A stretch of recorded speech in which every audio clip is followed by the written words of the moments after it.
যে দুর্নীতি যে খারাপ কাজ হয়েছে ওগুলো আমরা সরাবো, তার সাথে ক্রিকেটের ইমপ্রুভমেন্টের জন্য কাজ করবো। সো মনে হয়েছে আমি অনেকদিন প্রেসিডেন্ট, আসলে 7 দিন হয়েছে আজকে।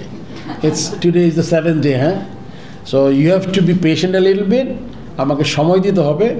আমি আগেও রিকোয়েস্ট করেছি কাজের ফোকাস যাতে নষ্ট না হয়, আমাদের সব কাজ করতে হবে কাজ ঠিক রেখে।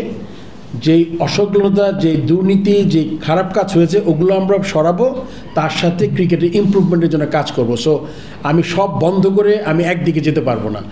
আপনি দেখেন পাকিস্তানে খেলতে গেছে টিম, মাশাআল্লাহ একটা টেস্ট জিতেছি আমরা, নেক্সট টেস্ট কালকে থেকে হোপফুলি তারা ভালো খেলবে, অনেক কনফিডেন্টলি খেলবে তারা।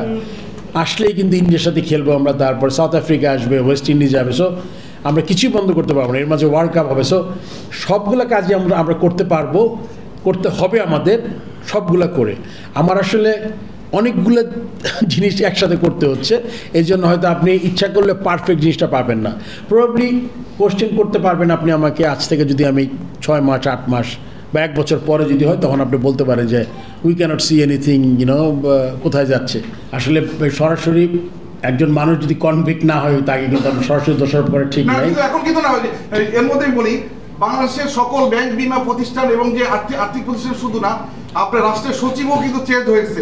যেহেতু দাপ্তরিক কাজ যারা করে সেই সচিবগুলো চেঞ্জ করে, কারণ এই কারণে যে তারা দুর্নীতির সাথে দুর্নীতির সহায়ক ছিল বলে তাদেরকে ক্লিন করার জন্য প্রতিষ্ঠানগুলো এদেরকে বাদ দেওয়া হয়েছে। তাহলে কি আমরা এই কাজটা করতে পারি কিনা? আপনাকে আমি বলেছি যে এটা আসলে সে অফিসের সিইও হিসাবে তার জিনিসগুলোতে সই করতে হবে, এটা কিন্তু এটা ইটস এ নর্মাল প্র্যাকটিস।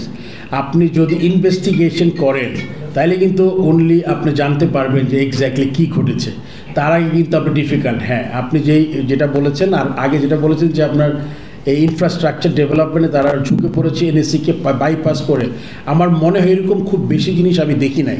কেননা আপনি জানেন যে একটা তো রেড টেপ আছে, যেমন আগে আমাদের যখন ফান্ড ছিল না তখন আমরা কিন্তু প্রতিটা ছোট একটা দুইটা টয়লেট করার জন্য কিন্তু আমাদের এনএসসির জন্য বসে থাকতে হতো, এটা কিন্তু অনেক লম্বা সময়ের ব্যাপার ছিল। এখন আল্লাহর রহমতে যেহেতু বোর্ডের কিছু ফান্ড আছে যেটা যাতে আমরা প্রপার ইউটিলাইজেশন করতে পারি, সেই জন্য কিন্তু কিছু কিছু পদক্ষেপ হয়তো বোর্ড এখন নিজে নিতে পারে, বিকজ তারা একটু স্বয়ংসম্পূর্ণ হয়েছে ফাইন্যান্সিয়ালি। আর যেটা বললাম, যেমন আপনি বড় স্ট্রাকচারতে এনএসসি ছাড়া আপনি পারবেন না, কিন্তু ছোট কাজগুলো যেটা আমি বললাম, আপনি বলেছেন এই দুর্নীতিকে কিন্তু আমি অস্বীকার করতে পারবো না, আমি সবাই জানি।